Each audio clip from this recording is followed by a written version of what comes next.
بزرگان محترم، دینی اور ایمانی بھائیوں، دوستوں، ارکان اسلام میں سے ایک اہم رکن حج ہے۔ سب سے اخیر میں فرض ہونے والا اللہ کا حکم حج کا عمل ہے۔ امت کے اوپر، مسلمانوں کے اوپر سب سے اخیر میں اللہ کی طرف سے جو فریضہ دیا گیا ہے وہ حج کا فریضہ ہے۔ یہ سب سے مبارک، محترم، معظم عمل بھی ہے اور اللہ کا بہت اہم حکم بھی ہے۔ اسلام کے 5 ارکان ہیں۔ ایک شہادت، اللہ کی گواہی، رسول اللہ صلی اللہ علیہ وسلم کی گواہی۔ دوسرا، نماز کو قائم کرنا۔ تیسرا، زکوٰۃ کو ادا کرنا۔ چوتھا، روزے کو 1 مہینے رکھنا۔ اور 5واں، حج کے عمل کو پورا کرنا۔ باقی جتنے اعمال ہیں، چاہے نماز ہو، زکوٰۃ ہو، روزہ ہو، یہ زندگی میں کئی بار لازم اور عائد ہوتے ہیں۔ 1 سے زیادہ دفعہ ان کا حکم دیا گیا ہے۔ نماز تو روزانہ ہی 5 دفعہ ادا کرنے کا حکم ہے۔ روزہ سال میں 1 مہینے کا 29 یا 30 دن مسلسل رکھنے کا حکم ہے۔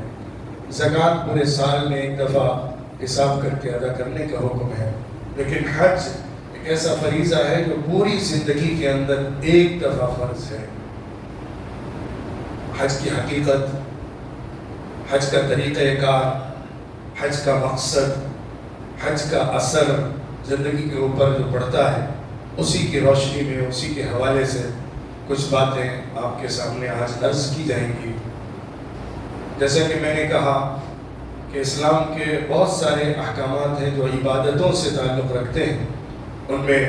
بہت نمایاں اور نہایت اہم فریضہ حج کا فریضہ ہے۔ یہ پوری زندگی میں 1 ہی دفعہ فرض ہے، باقی فرائض بار بار آتے ہیں۔ اس لیے اس کو بہت اہتمام کے ساتھ پورا کرنا، اس کو اس کے مقصد اور نیت کے ساتھ جوڑ کر ادا کرنا ضروری ہے، تاکہ ایک اہم ترین زندگی کی عبادت بیکار نہ چلی جائے۔ حاجیوں کے قافلے جانا شروع ہو گئے ہیں۔ یہ مبارک سفر ہمارے ملک سے بھی شروع ہو چکا ہے اور قافلے روانہ دوا ہیں۔ ملک کے مختلف حصوں سے قافلے در قافلے جایا کرتے ہیں اور پوری دنیا سے لاکھ لوگ جمع ہوتے ہیں۔ اللہ نے حضرت ابراہیم علیہ السلام کو حکم دیا تھا، جبکہ وہ مکے پہنچے تھے اور وہاں پہ ایک سنگلاخ وادی نظر آ رہی تھی، کعبے کا نام و نشان تک مٹ گیا تھا، ایک آدم نہ آدم ذات تھا، نہ چرند پرند نظر آتے تھے، نہ پیڑ پودوں کے کچھ نشانات وہاں باقی تھے۔ ایک صحرا تھا، ایک چکیل میدان تھا، ایک کھلی سی وادی تھی جس میں نہ پانی تھا، نہ آب و گل تھا، نہ انسان کی زندگی کا کوئی سامان تھا۔ اللہ نے حکم دیا، وَأَذِّن فِي النَّاسِ بِالْحَجِّ يَأْتُوكَ رِجَالًا وَعَلَى كُلِّ ضَامِرٍ يَأْتِينَ مِن كُلِّ فَجٍّ عَمِيقٍ۔ ابراہیم، آپ اعلان کر دیجئے، لوگوں کے درمیان اس بات کی دہائی لگائیے، اس بات کا اعلان کریے کہ لوگ حج کے لیے آئیں۔ حج کا اعلان لوگوں کے درمیان آپ فرما دیجئے، لوگ آئیں گے حج کے لیے، حج ادا کرنے کے لیے بہت دور دراز کے علاقوں سے دبلی پتلی اونٹنیوں پر لوگ سوار ہو کر ان اونٹنیوں کو دبلا پتلا کر کے لمبی مسافتیں طے کر کے اس سرزمین پر حج کو ادا کرنے کے لیے آئیں گے۔ حضرت ابراہیم علیہ السلام نے اپنے بیٹے اسماعیل علیہ السلام کے ساتھ مل کر کعبۃ اللہ کی دیواروں کو اٹھایا تھا۔ وَإِذْ يَرْفَعُ إِبْرَاهِيمُ الْقَوَاعِدَ مِنَ الْبَيْتِ وَإِسْمَاعِيلُ رَبَّنَا تَقَبَّلْ مِنَّا إِنَّكَ أَنْتَ السَّمِيعُ الْعَلِيمُ رَبَّنَا وَاجْعَلْنَا مُسْلِمَيْنِ لَكَ وَمِنْ ذُرِّيَّتِنَا أُمَّةً مُسْلِمَةً لَكَ وَأَرِنَا مَنَاسِكَنَا وَتُبْ عَلَيْنَا إِنَّكَ أَنْتَ التَّوَّابُ الرَّحِيمُ۔ یاد کرو اس وقت کو جب ابراہیم اپنے بیٹے اسماعیل کے ساتھ مل کر کعبے کی فاؤنڈیشن اور اس کی بنیادوں کے اوپر اس کی عمارت کو اٹھا رہے تھے اور کھڑا کر رہے تھے اور دعا کر رہے تھے، اے اللہ ہمیں سچا پکا تابعدار بنا، اپنا مطیع اور فرما بردار بنا، اپنا مسلم بنا، اور ہماری امت میں، ہماری اولاد میں ایک امت کو پیدا فرما جو مسلم امت ہو، اور ہمیں حج کے طریقے کو سمجھا دے، عبادت کے ادا کرنے کے طریقے کو ہمیں سکھا دے، تاکہ ہم بھرپور طریقے پر اس مبارک عمل کو ادا کر سکیں، اور ہماری مغفرت فرما، توبہ قبول فرما، تو بے شک بہت توبہ قبول کرنے والا اور رحم کرنے والا ہے۔ حضرت ابراہیم علیہ السلام کا کعبے کو آباد کرنا جبکہ وہ ویران ہو چکا تھا، کھنڈرات میں تبدیل ہو گیا تھا، اس نئی آنے والی نسل جو ابراہیم علیہ السلام سے لے کر قیامت تک ان کی نسل میں انبیاء کے سلسلے کی شکل میں پیدا ہونے والی ہے، ان کے لیے اللہ کی طرف سے اس سرزمین کو مرکز، سینٹر بنا دیا گیا، اور اس کو طے کیا گیا کہ اب یہ قیامت تک انسانوں کے لیے رہنمائی، رہبری، ہدایت کا سرچشمہ بنے گا، اور اس کا جو کلائمیکس ہے، اس کا جو عروج ہے، اس کی جو انتہا ہے، اس کی تعمیر کے وقت حضرت ابراہیم علیہ السلام کی دعا کی تعبیر کی شکل میں نکلی ہے، جبکہ آخری نبی محمد رسول اللہ صلی اللہ علیہ وسلم کو اس سرزمین پر پیدا کیا گیا، اور پھر ان کے ذریعے سے ایک نسل کو برپا کیا گیا جو مسلم امت بن کر سامنے آئی، اور اس نے اس مرکز کو اپنا مرکز بنایا، اپنی عبادتوں کا سینٹر بنایا۔ اللہ کے شعائر جو اس سرزمین پر کئی سارے ہیں، ان سب کو اس امت کے ساتھ ان کی عبادتوں میں، ان کے اعمال میں، ان کے وظائف میں بنیادی حصہ دیا گیا ہے۔ وَمَن يُعَظِّمْ شَعَائِرَ اللَّهِ فَإِنَّهَا مِن تَقْوَى الْقُلُوبِ، جو بھی اللہ کے نشانیوں کو، اللہ کے شعائر کو، اللہ کی یادگاروں کو ادب کے ساتھ اس کا ادب کرتا ہے، اس کی تعظیم کرتا ہے، اس کا احترام کرتا ہے، تو یہ اس کے دل کے تقوی میں سے ہے، دل کی پرہیزگاری میں سے یہ بات ہے کہ اللہ کی نشانیوں کی تعظیم اور اس کا احترام اور ادب کیا جائے۔ انسان اپنے آقا اور مالک اور رب کی محبت میں کچھ ایسے اعمال کرنا چاہتا ہے کہ جس میں وہ اپنی وارفتگی، عشق، محبت، دیوانگی کو ظاہر کر سکے۔ بہت ساری شکلیں عبادتوں کی ہوتی ہیں، لیکن کچھ ایسے نمونے چاہیے، کچھ ایسی یادگاریں چاہیے جن کا راز تعلق مالک اور خالق کے ساتھ ہو۔ ہم اس دین کو ماننے والے ہیں جو خالص توحید کا دین ہے، جس میں اللہ کے ساتھ ادنا درجے میں بھی شرک کی گنجائش نہیں ہے، نہ کسی انسان، نہ کسی جنات، نہ کسی چرند پرند، نہ کسی پیڑ پودے، نہ کسی کائنات کی مخلوق کو اللہ کے ساتھ عبادت میں شریک کیا جا سکتا ہے۔ عبادت خالصتاً اللہ کی مطلوب ہے، اس میں ذرہ برابر بھی شرک اللہ کے نزدیک رد ہو جاتا ہے، اور پورا عمل اور پوری زندگی برباد ہو جاتی ہے۔ انسان اپنی عبادت کو جو اللہ کے لیے کرتا ہے، کچھ ایسی نشانیوں کے ساتھ جوڑنا چاہتا ہے جس کی بنیاد پر اس کی توجہ مرکوز رہے، جس کی بنیاد پر اس کی اٹینشن رہے، جس کی بنیاد پر اس کا تعلق خالق اور مالک سے راست طور پر براہ راست جڑ سکے۔ اسی لیے کعبۃ اللہ کو مرکز بنایا گیا نمازوں کے لیے۔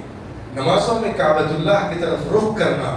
اس کی طرف متوجہ ہونا، یہ کعبے کی عمارت کی عبادت کے لیے نہیں ہے، بلکہ یہ اللہ کی نشانی ہے، اللہ کا گھر ہے جس کا خاص تعلق اللہ کی ذات کے ساتھ ہے۔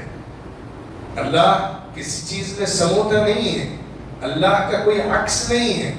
اللہ کا کوئی شکل یا کوئی چہرہ نہیں ہے، اللہ رب العزت کا اس کائنات اور مخلوق میں کوئی حصہ نہیں ہے جس میں وہ ہمیں نظر آتا ہو، بلکہ اللہ کی نشانیاں ہیں، اللہ کی یادگاریں ہیں، اللہ کی علامتیں ہیں، اللہ کے شعائر ہیں، جن کو دیکھ کر، جن سے جڑ کر ہم اللہ سے وابستہ ہوتے ہیں۔ کعبے کی حیثیت بھی وہی ہے،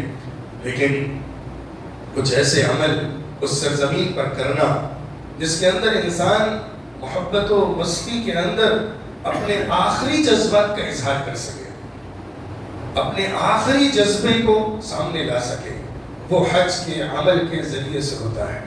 سچی بات یہ ہے کہ حج کا پورا عمل محبت اور اللہ کے لیے فدائیت کا عنوان ہے۔ اصل حج کا جو پہلو ہے، حج کا جو مقصد ہے، حج کا جو اثر ہے، وہ انسان کے اندر اللہ کے لیے دیوانہ وار محبت کا ہے، جس محبت کے اندر انسان سب کچھ بھلا بیٹھتا ہے اور مادیت سے مکمل کٹ جاتا ہے اور اللہ کی ذات کے لیے اپنے آپ کو نچھاور کر دینے کے جذبے کے ساتھ مارا پھرتا ہے۔ وہ جذبہ جو حضرت سیدنا ابراہیم علیہ السلام کی زندگی سے جڑا ہوا ہے، وہ جذبہ جو انہوں نے مکے کو آباد کرنے کے وقت ثابت کیا تھا، وہ جذبہ جو انہوں نے اپنے بیٹے کی قربانی کے وقت سامنے پیش کیا تھا، وہ جذبہ جو انہوں نے اپنے گھر بار کو چھوڑ کر اس سنلاخ وادی کو آباد کرنے کی شکل میں کیا تھا، وہ جذبہ جو ان کی بیوی حضرت ہاجرہ کے اپنے بیٹے کے لیے دوڑنے کی شکل میں سامنے آیا تھا، یہ ساری چیزیں جو حضرت ابراہیم علیہ السلام اور ان کے گھر والوں کی زندگی سے جڑی ہوئی ہیں، وہ سب کی سب حج کے اعمال اور ارکان کے طور پر شامل کی گئی ہے۔ تو بنیادی بات، اہم بات، پہلی بات یہ ہے کہ حج کا یہ عمل خالص اللہ کی محبت کو ثابت کرنے کا عمل ہے۔ دوسری بات، حج کے اندر بہت سارے منافع ہیں، بہت سارے فوائد ہیں۔ اللہ نے فرمایا سورۃ الحج کے اندر، لوگوں کے لیے حج میں منافع ہیں، فائدے کی چیزیں ہیں، بہت سارے فائدے ہیں۔ دنیا بھر سے امت کے الگ الگ افراد ایک جگہ جمع ہوتے ہیں، ایک ساتھ شامل ہوتے ہیں، اعمال کو ایک ساتھ ادا کرتے ہیں، اور بہت سارے تجارتی فوائد بھی، مالی فوائد بھی حاصل کیے جاتے ہیں۔ وہ سب سیکنڈری فوائد ہیں، وہ سب ثانوی درجے کی چیزیں ہیں۔ اصل مقصد، اصل پرپس اللہ کے شعائر کی تعظیم کرنا ہے،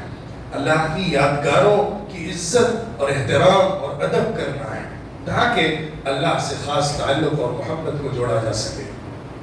تو انسان اپنی اس محبت کی ادائیگی کے لیے اپنے خالق اور مالک کی کچھ ایسی نشانیوں کو ڈھونڈتا ہے کہ جس میں سرگرداں ہو کر وہ اپنے مالک کی ذات کو پا سکے، اس کی طرف خالصتاً متوجہ ہو سکے۔ اس کے لیے سرزمین کی مختلف چیزوں کو نشانیاں بنا دیا گیا قیامت تک آنے والے انسانوں کے لیے، تاکہ وہ ایک عظیم جذبے کے ساتھ اپنے دل کی تسکین کا سامان کر سکے۔ آپ یوں کہہ سکتے ہیں کہ عشق و محبت میں نماز کے ذریعے سے اگر جام بھر جاتا ہے تو حج کے ذریعے سے وہ جام بہہ پڑتا ہے۔ انسان کی محبت اگر دل میں چھلکنے لگتی ہے تو وہ نماز کی شکل میں ہوتا ہے، لیکن وہ پورے رگ و پے میں بہہ پڑتی ہے، وہ حج کی شکل میں ہوتا ہے۔ انسان دیوانہ وار، محبت و مستی سے سرشار اللہ کے لیے اپنے جذبہ فدائیت اور فنائیت کو لے کر جب سرگرداں ہوتا ہے، جب آشفتہ سر اور پراگندہ بال ایک علاقے سے دوسرے علاقے میں دوڑتا بھاگتا چلتا ہے اور سر پر چھت نہ ہو، زمین پر کچھ نہ ہو، خالی سنگلاخ زمین میں اللہ کا نام بلند کرتے ہوئے سرگرداں رہتا ہے، بال بھی پراگندہ ہوتے ہیں، لباس بھی عام نہیں ہوتا بلکہ چادروں میں لپٹا ہوا، اپنے جسم کو وائٹ لباس میں لپیٹے ہوئے اور دھول میں، دھکڑ میں، پسینے میں اور دھوپ میں ایک جگہ سے دوسری جگہ منتقل ہوتا چلا جاتا ہے۔ وہ اپنے عشق اور محبت کے جذبے کی تسکین کو پورا کرتا ہے۔ یہ جذبہ رسمی طور پر پورا نہیں ہو سکتا۔ حج ایک رسم نہ بن جائے، حج محض ایک سفر اور ایک جرنی نہ بن جائے، ایک پکنک ٹریول نہ بن جائے کہ جس کے اندر انسان کچھ جگہوں کی زیارات کر کے آ جاتا ہے، کچھ مقامات کو دیکھ لیتا ہے، نئی کنٹری کو گھوم لیتا ہے، نئے علاقوں کو ڈسکور کر لیتا ہے اور کچھ چیزیں وہاں پر ادا کر کے آ جاتا ہے، بلکہ یہ تو ایک عجیب و غریب سفر ہے جس میں انسان اپنے آپ کو کھو دیتا ہے، جس میں انسان اپنی ذات سے اٹھ جاتا ہے اور وہ اپنی محبت میں بالکل آخر انتہا تک پہنچ چکا ہوتا ہے۔ وہی جذبہ لے کر حاجی کو سفر پر جانا چاہیے، اسی جذبے کے ساتھ وہاں کے صبح و شام کو گزارنا چاہیے، اسی احساس اور جذبہ محبت کے ساتھ اس پورے 5 دنوں کو خاص طور پر ادا کرنا چاہیے جو حج کے ایام ہیں. جب انسان احرام باندھتا ہے اور اپنے لباس کو اتار کر ایک دوسرا لباس زیر تن کرتا ہے جو سلا ہوا نہیں ہوتا ہے.